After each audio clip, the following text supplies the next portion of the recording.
Hello all, this is John from EastCoastArmory.com, and I'm here today with a project update video for this 1/6 scale radio-controlled Armortek M4A4 Sherman tank. Since the last video update, progress has been made on the model's final drives, the idler mounts, as well as other rear detailing components, which we will go over in this video. And here goes the final drive for the M4 Sherman from Armortek. Now, the final drive that you see here is a similar system of which that they use on all of their models, including the Tiger, the Panther, and just to name a few. The way their final drive system works is pretty much as follows.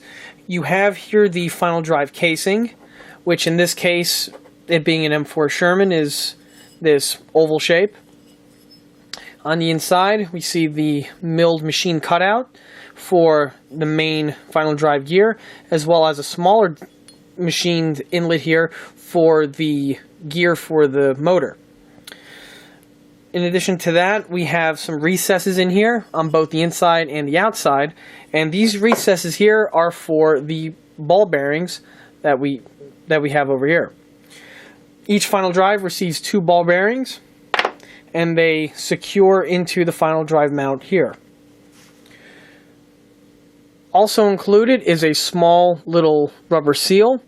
This seal here inserts into the ring and gives you some sealing and makes the final drive a little bit waterproof from all the elements that could possibly enter into the seal or enter into the bearings here from the sprocket. Driving the whole thing is one single final drive gear. The gear itself is all machined out of one solid piece of steel. It's very nicely done and is very, very strong and very durable. All Armortek tanks feature the same type of system, and as for how long they work, I recently serviced a 2003 Tiger 1. Upon removing the final drive casing, the gears were in immaculate condition, even though the model is over 10 years old and has been driven quite a bit. The only thing needed to the gear to help it last a lot longer is to lubricate the gear itself with a large amount of grease, which we'll be getting into further on. As for the final drive casing itself, as I mentioned earlier, the case is the Armortek piece. The Armortek piece is made out of solid piece of CNC'd aluminum and is very nicely done, is very durable, and is the correct shape and has the proper proportions. One thing as a note though, the Armortek casing is missing some of the surface detail. This would include the small little disc that we have here in the corner, as well as the cast texture that we see that I added to the final drive. The disc itself is common on all Sherman tank final drives that I've seen. As for the disc fabrication, it's just a simple plastic styrene disc that was cut on a hole saw and then mounted to the final drive. The cast marks themselves were done with the same procedure that I use on the rest of my models. To assemble the final drive, it's a simple procedure. We first start with the blue seal. If we notice around the interior portion here of the casing, there's a small little ridge. That ridge is for the seal. If we also notice, the seal has 2 sides, a flat side and a hollow side. The hollow side is what faces outward from the final drive hub itself. The seal takes a little bit of coercion to get in, but once in, never leaves its place. To get the seal to fit in snugly, I just use a scrap piece here of dowel from an old chair, and I simply press the seal so that it fits nice and flush into the well where the recess is milled into it. And here's the blue seal installed into the final drive. If we notice, the seal is not reversible. The rear portion of the seal is flat, while the front portion has a small little rib on it, or a small little cavity. The cavity portion faces towards the outside of the vehicle. And here are the final drives with the bearings installed. This version here we have the bearing on the exterior, and this one here we can see the bearing on the interior. Now, the bearings themselves are a very tight fit into the final drive. This is done by design. The last thing you want is any play or wobble on the main axle. So if someone's putting these together and they're going to try to fit these in, they're going to notice that it's tight to fit, and their first intention might be to take a Dremel with a sanding drum to widen the hole a bit. This is definitely not recommended, as the hole is not necessarily going to be square and in true, and you might have some play with the sprocket, which can lead to all sorts of problems. The bearings themselves are a perfect fit for the Armortek machined welds, and to insert them in the way I like to do it without causing any damage to the precise bearings themselves is with the use of this PVC tube here. This is just a simple PVC tube that I've had filled with resin, and it's an offcut from when I turn things down on the lathe. The tube is the exact same size of the bearing. What I typically like to do is I position the tube over the bearing, and that allows me to tap the bearing into place and seat it in firmly. The plastic will not mar or damage the bearing, and is soft enough so that when I push it in, it will seat properly in its place. Another material to use in lieu of the PVC tube would also be a piece of dowel or a piece of wood that has the exact same circumference. The wood will perform the exact same task that the PVC tube does in getting the bearings seated properly. Once the bearings are seated properly, I then like to clean the bearing surfaces with a shot of air from an air gun or a blowgun. This is done to ensure that the bearings are absolutely free of any type of debris and foreign objects, so that when the final drive gets assembled, the gears will have absolutely nothing that could interrupt with their turning, and will be a nice, precise machine. And here's the unit fully assembled. We have the two bearings inserted into their proper locations, and we have the blue seal sandwiched in between the recess, which is as per the design. It is now at this point where I would lubricate the main drive gear here with grease. I personally like to use marine grease. Slide it into the bearing, and the final drive is then ready to be installed. Now, one quick mod that I like to make to my Armortek final drives is, if we notice, the main drive gear has, because of the way it's machined, there's a small little burr on the tip here of the drive gear. Typically, what I like to do is since this piece, it needs to be as flush as possible, I take a cutting stone on a Dremel, and I simply just buff this small little tip and I remove it so that's nice and smooth and flush. Once that's done, I then assemble the other final drive in the same exact manner, and then these units are ready for installation. To remove the burr, it's as follows. I have the burr here on the one drive gear. I have my Dremel or a Black & Decker RTX with the standard fiberglass cutting stone. I simply turn it on, and I buff away the little burr. Once the burr is removed, it is then time for me to complete the installation of the final drive.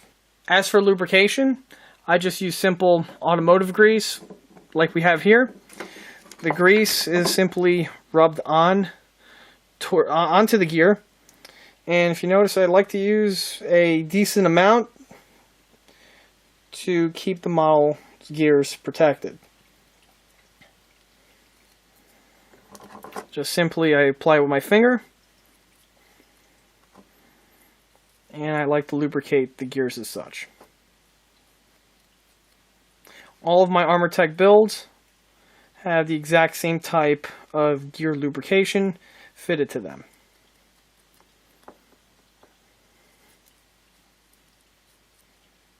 And there we go. The gear is now completely lubricated and is ready for installation. As for installation, you just take your lubricated gear and slide it into place. The final drive is now ready for installation onto the tank. And here goes the final drive mounted to the model hull. If we notice, the final drive is bolted to the model via hex bolts. This differs from the original kit in that the kit originally wants you to use cap screws, as illustrated right here. Also, we notice they want you to use M3x16 cap for all of the fasteners on the final drive. The problem with this is that half of the fasteners along the front edge here are actually threaded into the aluminum casing directly without a nut being involved. From this point on to this half here, the bolts are held to the model via nuts mounted on the inside. The cap screws were replaced with hex instead. This was to improve the look of the model, and that hex bolts are accurate as per the real one. Now, if you go with the 16mm for all of the fasteners, you're going to notice that on the ones for the front half of the differential case, they're too long by about 5mm. So rather than having to cut them down, I simply swapped out the 16mm for M3x12 hex bolts, like I have here, that I always keep on stock. Those hex bolts were used for the front half differential and thread directly into the differential without there being any overhang, and they fit nice and perfectly once mounted. For the remainder, I used the M3x16 to secure it to the model, which they work very well too. Needless to say, all these fasteners here are held together with Loctite, and it is strongly recommended to pretty much use thread lock on every single bolt on these Armortek models that hold specifically the suspension and the hulls together. This is true for every Armortek model, no matter what type of vehicle it is. With the piece mounted, the axle spins freely inside the differential case, and once the motor is fitted to the inside, I will no longer be able to pivot the axle by hand. Until the motor gets mounted, I will now tape up the drive shaft, which will protect it from any damage until the mounting of the sprocket. And here's the drive shaft all masked up, protecting it from any damage that could happen until the sprockets get fitted. Also, one final thing is we notice there's a small hole here that a fastener was not implanted to. This is because the way the kit's designed, no fastener can be inserted over here because of the motor mount disc that needs to be added to the interior of the model. Utilizes 4 large cap screws that are in this area over here. And it just so happens that one of those cap screws intersects one of these small little holes. This is common on Armortek models, and I've also experienced this on their Tiger 1 and I believe their King Tiger as well. It's a simple fix. You simply make a dummy bolt head out of what I used here was an M3x6mm bolt. And as soon as I get that in focus, you can see, I simply just shortened it to a little nub on the vise with a Dremel cutting stone. And I will simply now just super glue the fastener in the location. Use an ample amount of glue, and you simply just insert it into the hole as such and let the glue set. A lot of people might be wondering, isn't that is this a good idea? Because with the track running on top, it might strike the bolt and fall out. I've had this procedure done to about 3 other Armortek tanks, which have been driven extensively, and I've never had any of the fasteners get loose with using the same procedure here. With the final drive now out of the way, all that's left will be to assemble and mount on the sprocket. After the idlers were redetailed, they were quickly painted with a shot of primer, as well as their base coat. Once the base coat was completed, they were mounted to the model permanently. Like all parts on the model, the idler mounts are fitted to the vehicle via fasteners, just like they are on the real vehicle. To get an idea of what was done to the idler mounts, here goes a picture of the idler mounts when they were still stocked from the kit. The 2 idler mounts are both comprised of one-piece solid CNC'd aluminum. The idler mounts are very strong and they're very durable. They also have the correct shape and scale for the idler mounts for the Sherman tank. However, some details needed to be added to them, which I'll go over right now. What was missing on the kit idler mount was really this bottom portion here of the mount. The kit did originally have the 3 holes for the mounting bolts. However, it was missing the bottom portion detail that we have here. On these Shermans, the way the idlers were adjusted were as follows. We have these 3 bolts here, and these 3 bolts grip onto the axle of the idler mount, which would be slipped into the sleeve here. The whole mount itself is really nothing more than a sleeve that has a vise type grabbing system, and it keeps the idler mount from pivoting around, and it's fully adjustable. The way it works is you undo these 3 bolts, which in turn loosens the vice clamp here and loosens the axle, thus allowing it to rotate. Once you have the proper rotation, you then tighten and clamp down on these 3 bolts, which squeezes this gap here, thus ensuring for a nice tight fit. This design was the same on all the Sherman variants, all the way up until the HVSS suspension. Even tanks fitted with the HVSS idler mounts had a very similar design as the ones here. So the design itself was actually very effective. Like I mentioned, the Armortek kit was missing the clamp setup that we have on the bottom portion of the idler mount. The whole bottom portion here was fabricated out of strips of sheet styrene that were approximately 1/8 of an inch, and they were built up to the proper dimensions that you see. Also, because of the built up lower and the bottom, the holes that were originally CNC'd into the casing had to have been adjusted, which namely these 2 fastener bolts here. The holes had to have been dropped approximately 1/16 or 1/8 of an inch, which will give you the proper offset, which is present on the bolts on the idler retention mounts that are found on these Shermans. It's really more noticeable when you view the idler mount from head on.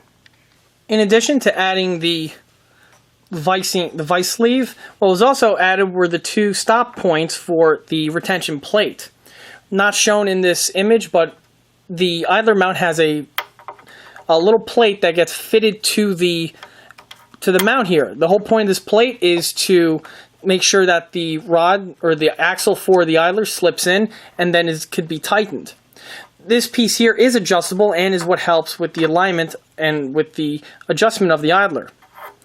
On the real Sherman, there are these 2 blocks that are integrally casted into the unit, and these 2 blocks act as a stop and as a rest for the mounting brace, the plate here, to keep it from pivoting around. Because of the design of the idler system on the Armortek Sherman, it's slightly different from that of the real Sherman, and I'll have more information on that to follow. As for the mount itself, the 2 blocks were just 2 pieces of square resin that were cut and mounted to the unit, and then once mounted, the entire unit itself was replicated to be cast by adding the cast texture. The cast texture was added to the entire unit, and this replicates the cast texture of the actual mount. The real Sherman tank idler mounts were made out of solid piece of cast steel, while on the Armortek model they are all made out of CNC'd aluminum. Just like with the transmission cover and a few of the other components on this model, I replicated the cast look by adding the bodywork to replicate the cast texture, which we see here. Also, just like with the transmission cover, the casting and foundry marks were also added to both of the idler mounts on both the front as well as the back portions here of the mounting surface. These cast numbers are found in these locations on the real unit. Another feature that was added to the idler mounts to help improve the accuracy were the little machined wells that are found on each of the fasteners. If we notice, around each fastener is a small little milled well, and this is present for all of the fasteners on both the front and back part of the unit. These wells are found on the actual idler mount, and what they were was since the piece was casted, to square off the location for the fasteners, on the mill, they would go ahead and mill away a small amount of material just to create a nice, flat, smooth surface for the bolts to sit and secure on. A similar feature was done on my idler mount here and was also done on a mill. Milling the units out, just like on the real one, really gives a really good realistic feel to the model. And here goes a back view of the rear fasteners with the same milling welds that were added to them as well as the ones on the front face. And here goes a back view of the rear fasteners with the same milling welds that were added to them as well as the ones on the front face. As for this small little brace that we see that I mounted to it on the real Sherman tank to help keep the large securing nut in place, there was a small little spring piece of steel that was mounted to the idler on this little mount here. The spring piece of steel was bolted to the idler, came out, and then bent around the nut. Pretty much what it did was it ensured that the securing nut stayed in its place and didn't loosen up as the tank was in operation. The reason why you see it mounted on now was because while I was working on the idler mount, I forgot to add the piece, which was a simple addition. As for the piece itself, it's just a standard piece of strip styrene that was clipped and then glued right to the idler mount. The red bodywork that you see is just to replicate the cast texture around the unit so it blends in with the rest of the idler mount once the touch-up paint is added. As for the three mounting fasteners that we see here, these three fasteners here are just dummies and are not actually used on the model to help keep the idler nice and tight. These three fasteners, like I mentioned, were dummies, but if we notice, the one in the center is purposely not pushed all the way in to flush with the idler mount. This is as per the real vehicle. On every single Sherman tank that I've seen, this center bolt over here emerges slightly from the surface and is not fully bolted in. As for why, I can't really answer that, but I do know is that on every single Sherman tank that I've personally seen in person and in books, this center screw is always slightly over the idler mount casting itself. Another piece of detail that I'll be adding to this location over here is that of the sand guard. On many Shermans, there was a piece of steel that was welded to this area over here, which prevented debris from the idler to be churned up to be thrown in this location here. This little piece of equipment was not part of the kit, however, was a very simple piece of scratch build. The side guard that you see here is fabricated out of sheet aluminum. The reason why I went with the aluminum is not necessarily for the weight, but because the metal is very durable and I won't have to worry about it rusting like I would if it was made out of steel. To make the piece, I first made a paper template that matched the size and shape of the well area, transferred it to the aluminum, and now that the piece is primed, I can affix it to the location right here with a single fastener that is going to be covered up via some bodywork. Once the part is mounted, I could then add some detail welds around the edges, and that'll complete the side skirt area for this rear portion of the hull. I fabricated two pieces, one for each side. And here go the sand guards affixed to the model. As we can see, the guards are bolted to the model via countersunk Phillips bolt that I have here, and there's as well as a nut and a lock washer on the reverse side. Just as of note, this is before I'm going to go ahead and add the bodywork that will remove this bolt from visible view, as well as removing the seam with that of a weld bead. I'm filming now because I just want to make of note, the Armortek kit does have a hole that is pre-drilled into this location here on both sides of the model. After thumbing through the instructions, I don't see an actual component that gets mounted to this hole. However, the hole itself is a very convenient location, and that's a happy accident in that it's a perfect spot to affix the sand guard that we have here. One portion of the tank that Armortek did not build up was the interior portion here of the top portion of the lower hull. If I zoom in, you'll see that on the M4A4 that the exhaust grill It has this angular hexagonal shape to it. This here was absent. The Armortek kit stops at this point right here and just goes straight across. Because this model of the M4A4 does not have the big exhaust grill, which is present on the M4A3, or the large air filters, which are common on the M4, a lot of detail is going to be exposed in this portion here of the model. So I paid a lot of attention on detailing this part of the build so that it has a lot of accurate detailing. To fabricate the missing section, I went ahead and fabricated out of 1/8 of an inch thick Lexan. Since the aluminum is 1/8 of an inch thick as well, the Lexan was the same thickness, and mounting it was done via countersunk fasteners, which are blended into the model's bodywork. In addition to the fasteners, the side walls here were also plated over, and welds were added as per the real vehicle. This procedure was done to both sides. Here goes the built-up frame from the interior.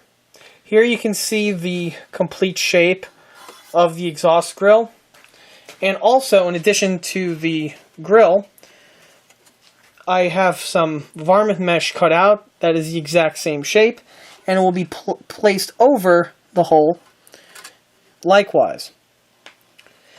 In addition to the mesh, which will be positioned on the inside, on the exterior portion, there is a small little frame that will mount to the exterior portion of the model, and that will, on the real vehicles, what holds the mesh in place. The frame itself is all fabricated out of 1/4 inch wide brass strip and is all soldered together. Holes have been drilled into the strip as well as into the tank, and will be mounted to the tank via fasteners, as glues alone are not going to be enough to hold it on.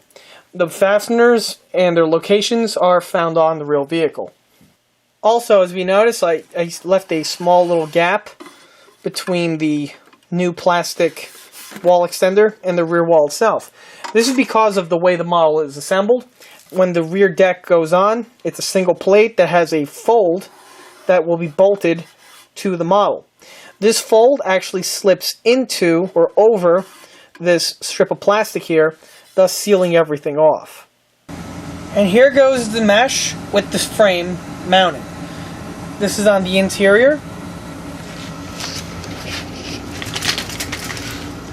And here it is on the exterior. As you can see, the frame adds a nice little bit of detail that was missing on the original kit. Now, one thing as of note, the mesh that you see here is just temporarily placed on. And the reason for this is that I actually have to cut holes on either side of the mesh for the goosenecking exhaust. More info on that is to follow. Another detail that I added to the model is the tank's engine hatch. Now, the M4A4 was a lot like the M4 Sherman, which had a large single engine hatch mounted on the rear deck. The only difference is that the engine hatch on the standard M4 Sherman that's equipped with the radial engine has a larger rear hatch. The multi-bank equipped M4A4 had a smaller engine hatch. This changed throughout the production run of the Sherman and ended up with a even smaller square rectangle hatch that was for the GAA equipped M4A3. Because of the M4A2's double baffle exhaust system, no engine hatch is found on the rear portion of those tanks. The hatch itself is the Armortek kit. The Armortek kit consisted of 2 halves that were made out of solid CNC aluminum with the hinges already pre-milled into the block of aluminum. In addition to the 2 blocks or the 2 hatches, it also came with 4 pre-threaded brass CNC machine hinge pieces. The hinge pieces themselves are nicely machined and are nicely done and are a simple installation. However, what was added to the hatch was the locking strip over here. Here goes a picture of what the hatch first looked like fresh out of the bag. As you can see, the locking strip was actually 2 separate halves that were molded into, or in this case machined into, the hatches to give the look of the locking strip. That design is incorrect, And to rework the hatches, I had to first eliminate the molded in strip, or the CNC'd strip that was present on both hatches. This was done on the mill. Once the strip was deleted, a 1/2 inch wide strip of brass was fastened and was fabricated. The strip itself is actually affixed to this hinge over here, or this hatch over here, as per the real vehicle, and it's facilitated by 3 small countersunk fasteners that have been blended in via solder into the strip. Another modification that was made to the hatch, in addition to the welds, which were sculpted out of epoxy, is the actual hatch hole itself. If we notice, the hole itself is a lot larger than it was originally. If we go back to the original scene when I was referring to the idler mounts, you'll notice that the hole itself was approximately almost half the size of this one here. That was the way it came from the factory. Once I started to modify the hatches, namely when I added the fasteners to the hatch, they made contact with the rear firewall here of the tank. The stock original kit holes slightly too small and needed to be enlarged for the hatches to fit a lot more better. To enlarge the hatch hole, I had to simply mark it, and then with a Dremel with a cutting stone, I removed the extra material. In addition to the hole being enlarged, if we notice, a weld bead is sculpted that runs the entire length of the rear wall here. This weld bead is found on the actual vehicle. On the real Sherman M4A4, the rear plate was comprised of 3 pieces. You had the rounded angle plate here, you have the main plate for the engine hatch, and then you have the top portion of the plate, which consisted of the grillwork cutouts, which was discussed earlier. And that concludes this project update video for this 1/6 scale radio-controlled Armortek M4A4 Sherman tank. If you like this video, stop by and like us on Facebook, and don't forget to check out eastcoastarmory.com for more 1/6 scale tank builds, as well as other 1/6 scale detail components. Thank you.